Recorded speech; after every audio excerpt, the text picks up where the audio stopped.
This is Swipe on Your Money. Hello, I'm James Daggar-Nickson. Welcome to Swipe, the show designed to keep you up to date with all the latest and greatest trends and products in technology. Coming up. So no Uber trip is anonymous. We're able to see where you are at any time, and that means that we can keep people safe when they're getting from A to B. Uber Australia launches a new safety initiative for both riders and drivers. Our interview with the Uber Australia New Zealand boss Susan Anderson shortly.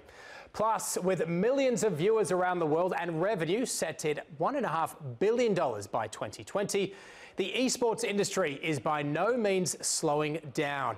We speak to a gamer for an inside look at gaming. Well, ride-sharing app Uber has released a new safety feature helping riders and drivers to phone police in unwanted situations. The update comes after a series of sexual assault allegations in Australia and abroad, and will use technology from passengers' smartphones to help police or paramedics identify their location. I sat down earlier today with Uber's General Manager of Australia and New Zealand, Susan Anderson, to discuss the initiative. Susan Anderson, really appreciate you joining us today. Now, you've announced you're rolling out an emergency assistance button for riders as well as drivers. Just talk us through it and what's led to it. Yeah, absolutely. Safety is our #1 priority at Uber. I've been in my role now as the regional manager for ANZ for 6 months, and one of my key focus areas was building trust with our drivers and our riders and our safety. The latest innovation that we've launched is this safety assistance button. What's great about this is that in the app now, if there is an issue, something comes up, then both riders and drivers are able to hit this button and get through to 000. The value that we have there is sometimes if you're on a mobile phone, it's hard for the emergency services to know where you are.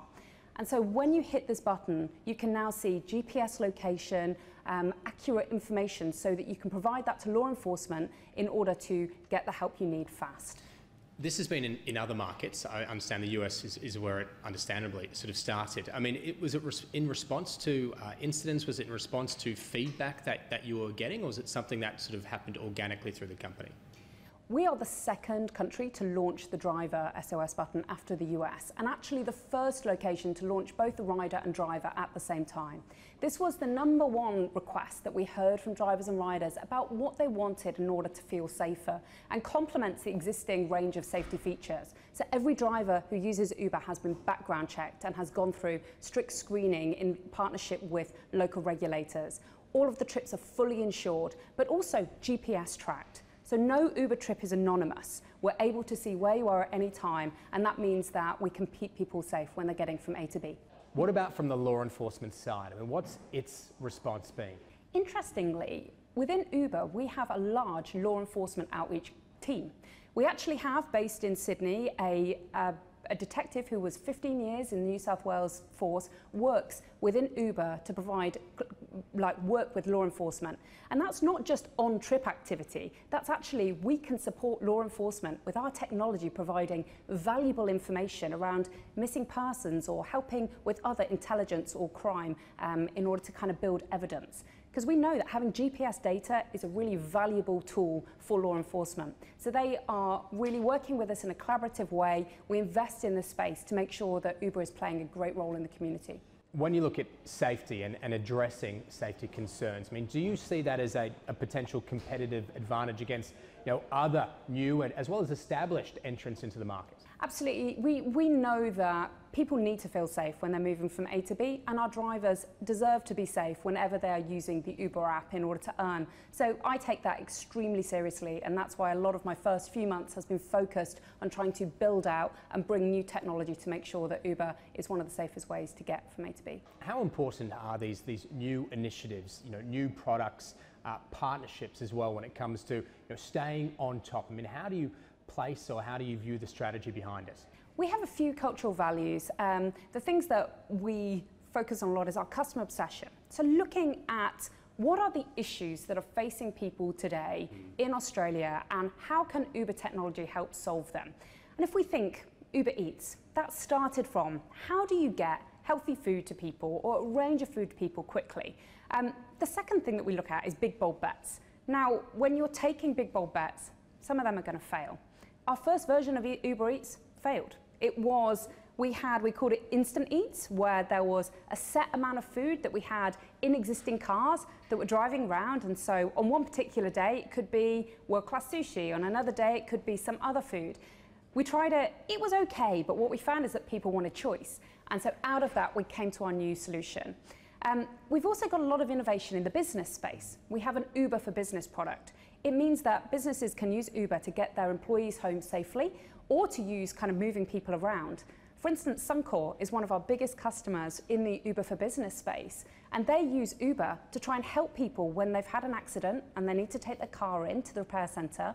We can then get the customers home. So we're constantly trying things. We know some things won't work, but that's okay. We kind of encourage a little bit of failure is the way that you think big and provide that great experience. And not be scared of a steep learning curve? Because I imagine a lot of people just see the end product and not aware of the testing and the processes that go into the finished product. Absolutely. I think about the Wizard of Oz often with technology, which is, it seems very magical, and then when you pull back the curtain, there's a whole lot of manual hand turning behind the wheels. And that is true of a lot of what we do. One of our innovations was Uber Pool. This is the shared ride product. So a great way to reduce congestion, have affordable rides, and get multiple people into one car. But to get that up and running, not only did we need the technology behind the scenes, creating that mapping, creating that technology to match people, we actually had a team here who manually inputted over 30,000 different safe locations across Sydney and Melbourne in order to make sure the product works. And I think that happens quite a lot. It looks magical, it looks seamless, you hit a button, and then behind the scenes, there's a lot of work going on to make sure that the customer experience for riders and drivers is excellent. Uber is probably one of the most famous, one of the most well-known disruptors of just about any market that we've seen. How much do you focus on not being disrupted yourself? How do you stay ahead of the game? You need to be willing to disrupt yourself. So actually, whilst Uber has been a big disruptor, we came in with the black car, and then we introduced Uber X. That was disrupting the existing product. We've introduced Pool. That disrupts our Uber X product. You have to be willing to keep moving yourself forward in order to meet your customer needs. And so I encourage that a lot with the team. We set goals for people, which means that they are able to try new things. They are able to get rewarded and recognized for great customer focus, great innovation, and excellent execution. And if it works, that's fantastic, but we know that not everything will.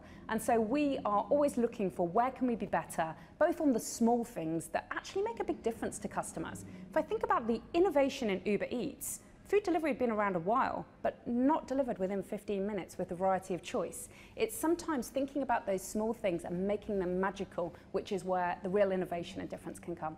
Now, I imagine this is something you're asked by just about everyone you meet, but I've got to know, what's your Uber star rating?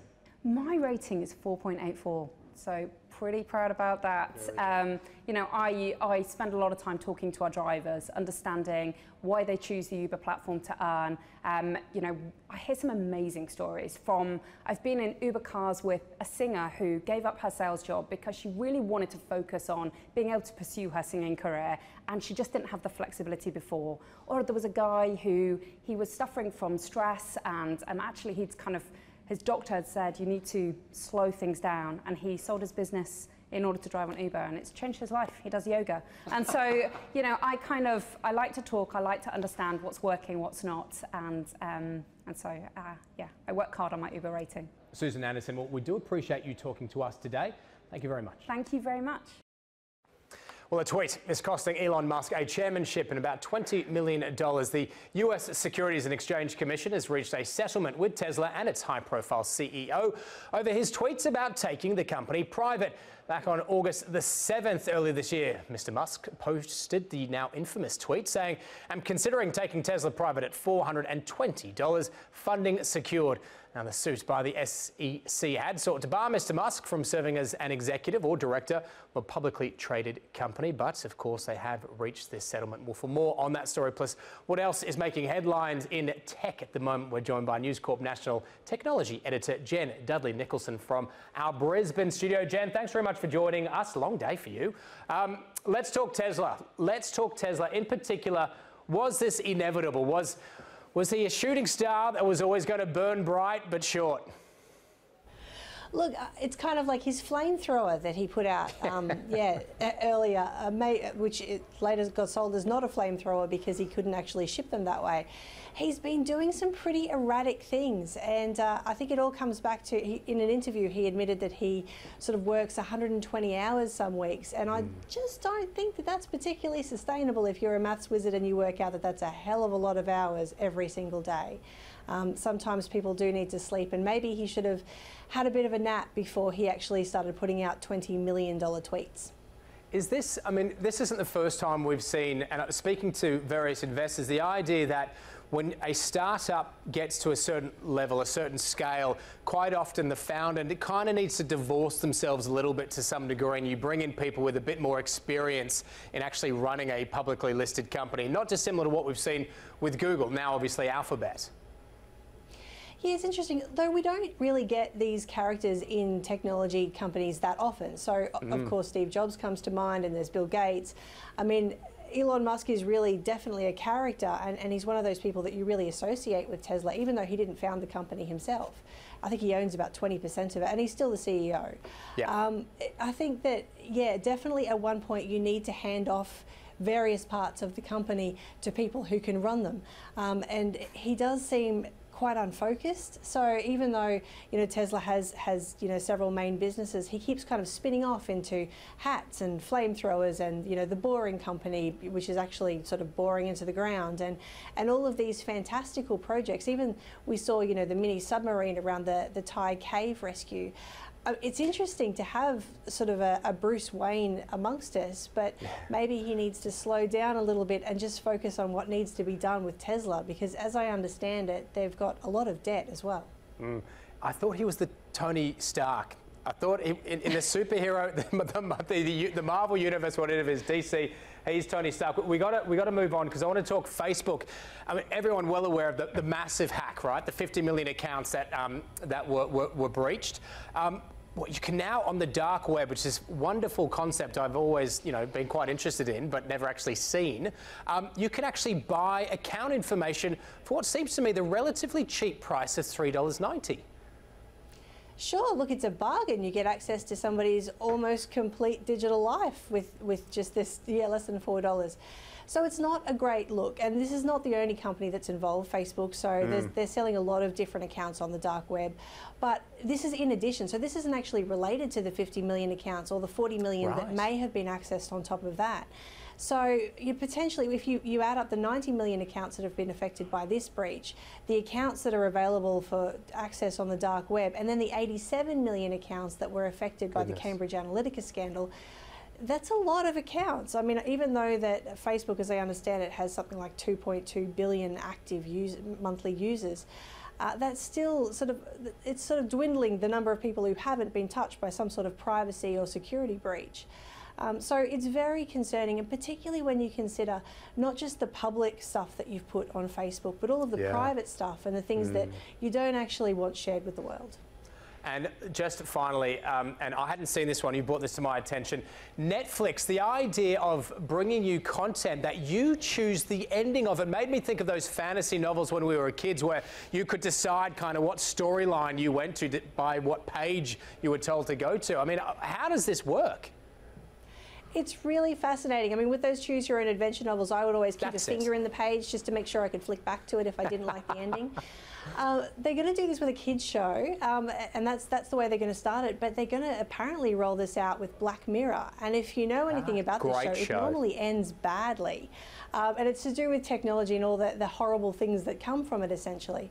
So they're calling this interactive television, and potentially you'll be able, well, the audience will be able to choose the ending that they most prefer.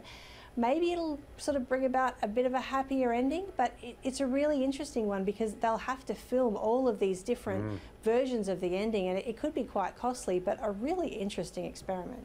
And maybe in the future, Darth Vader won't be Luke Skywalker's father. You know, we could be rewriting history. And Leia can finally date. We'll have fixed the world's problems. He can have his arm back, for goodness sake. I may be giving away spoilers, I'm sorry. Jen, got to leave it there. Great as always to talk. Thank you. Thank you. James Daggar-Nickson there. We're going to take a break. When we come back, an insider's look into the multi-billion-dollar gaming industry. Plus, we'll get you across all the latest and greatest tech gadgets. Stay with us.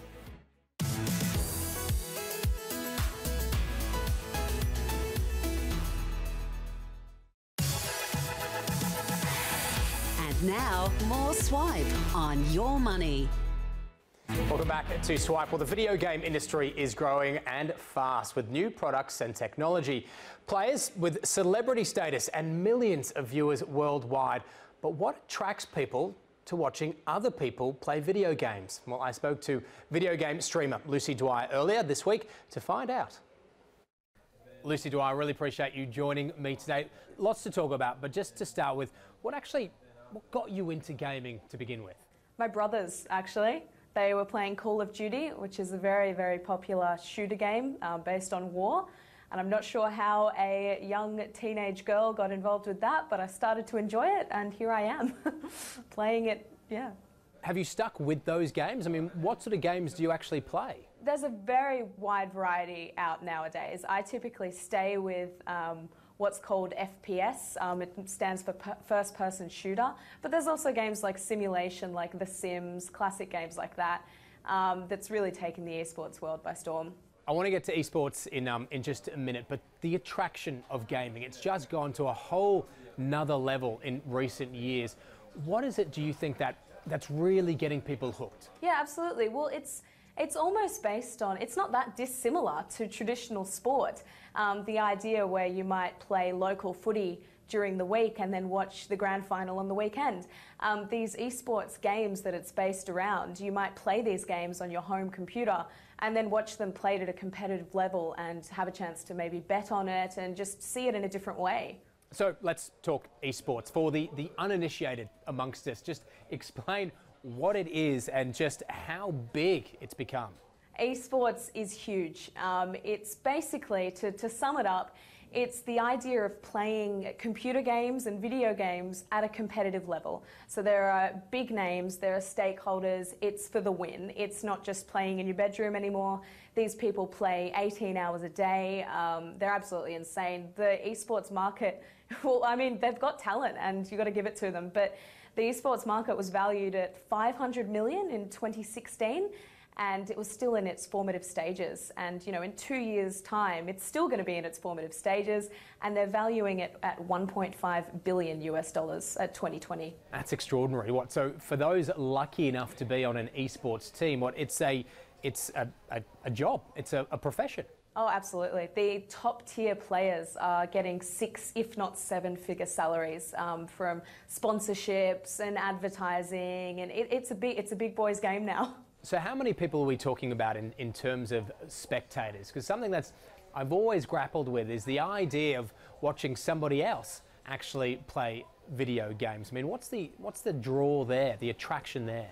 Well, on the second point that you've just made, I think I can personally relate to this, having 2 older brothers that were always using the consoles, always using the PlayStation. I never really got a go, but I also didn't really need to have a go. I really enjoyed just watching them play it. It differs from person to person. Some people can't stand it. They really just want to play. I can watch, and that's why people are tuning in. And the only proper way I can tell you the stats is to compare it. So in terms of viewership, in 2005, that's when they made their record for an NRL Grand Final viewership, and that was at 4.1 million viewers at home, on telly, watching the game in real life. At the 2018 MSI Grand Finals in esports for a popular game, League of Legends, that saw 127 million people. And what about the popularity, the development of esports here in Australia? I know it's big in Asia, it's big in the US. What about here at home? Well, yeah, you're on the ball there. It's the biggest player there is Asia, and then it's North America, and then it's Europe. And Australia, we're coming up. We have, the Adelaide Crows have their own esports team. In America, back to that, the NBA are launching their own esports league. The NFL have their own teams that branch out from their regular teams that we know of. It's huge, but Australia definitely has some hurdles to cross, and I think it's mainly because we just don't have it set up here yet. We don't have the competitions to really excel in yet. But it's definitely, there's some huge potential down here because there's no reason why we can't. We have an internet connection and I'm sure we've got some good players. I know we have some good players. So that's... All right, we're going to take a quick break. When we come back, we will review all the latest in gadgets. Stay with us. We'll be back with more Swipe on Your Money.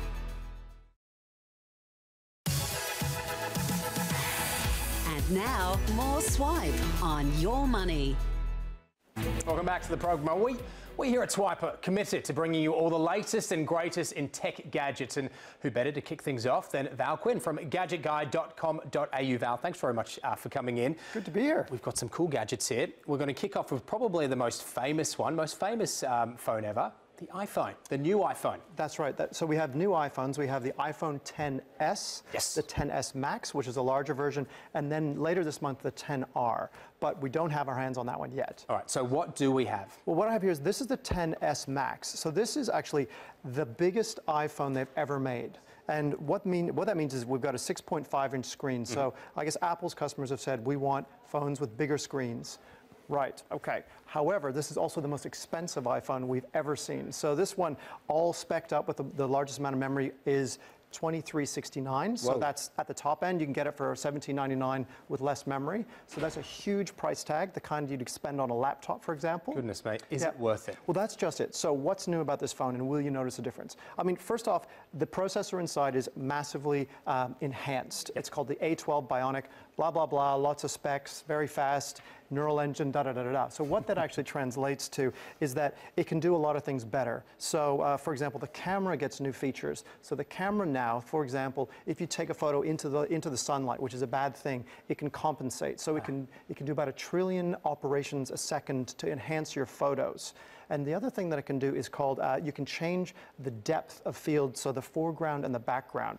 So it's this nice effect where if you take a photo of somebody, the background can be blurry, but what you can do is it'll separate the foreground from the background, so that your face, for example, from the stuff behind you, and you can use a little slider to adjust how blurry or how sharp you want it. So all of that takes an incredible amount of processing power. So if someone's sitting at home and they think, look, I have a previous generation iPhone, is it worth upgrading? Okay, so I think for people who might have an iPhone 6 or an iPhone 5, iPhone 7 even, this will definitely be bigger, better, and really you'd feel the difference. For people who have newer ones like the iPhone 8, no, you definitely don't need to, or the iPhone 10 from last year.